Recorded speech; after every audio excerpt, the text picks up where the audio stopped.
Hello, my name is Ricardo Costa. I am an Ag Strategy Manager with the Nature Conservancy. I'm here with Nick Guilette from Guilette Farms.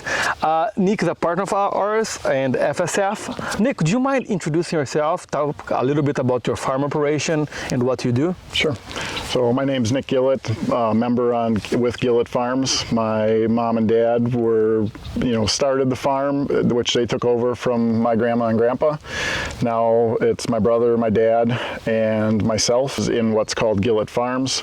We run about 300 acres of land. This year we no-tilled about 90% of those acres.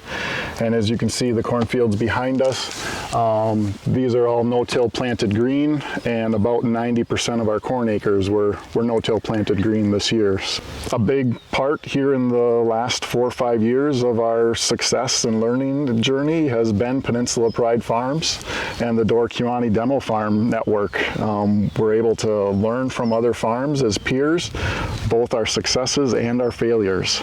That farm or our farm doesn't want to see the next person fail in that adventure, so we learn from that.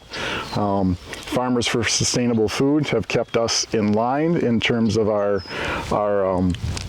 administration side of things, helping us kick off our events very well and keep us coordinated, because as farmers we tend to veer off the beaten path and get sidetracked, and Farmers for Sustainable Food has kind of brought us back to center in instances where we need to. And Ricardo, I mean, your agency as the Nature Conservancy has brought a lot of support to Peninsula Pride, both in ideas, monetary, and I mean monetary is important because there are risks associated with these practices as we learn how to implement them across the landscape. They're not just cookie cutter, straightforward approaches. It varies literally from field to field, right? What works for you might not work for the other farmer. Absolutely. Your neighbor, right? Yep.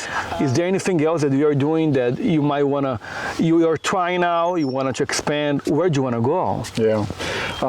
The cover crops and the no-till is very much the practice probably on the ag fields. Maybe we would implement some strip till, but right here behind us we've got a pollinator habitat that's about 6 or 7 years old that we put in with the help of the NRCS and the Conservation Security Program. We've kind of looked for some of those niche areas. Right here where we're talking is the Niagara Escarpment, and this pollinator habitat behind us actually acts as a buffer. So it's both a pollinator habitat and a buffer from a very sensitive feature. So if we can couple those things together in niche areas, they become that much more powerful and impactful in the landscape. I would say don't be afraid to try it. There's 2 ways to get into a swimming pool. You can dabble your toe or you can jump head first, and neither way is right or wrong. It's what works best for you, and there's a lot of trusted partners across the landscape. There are dollars or cost share dollars that can be used. Don't be afraid to come to a meeting. Don't be afraid to ask some questions. There are no dumb questions, and I guess I would say give it a shot and try it.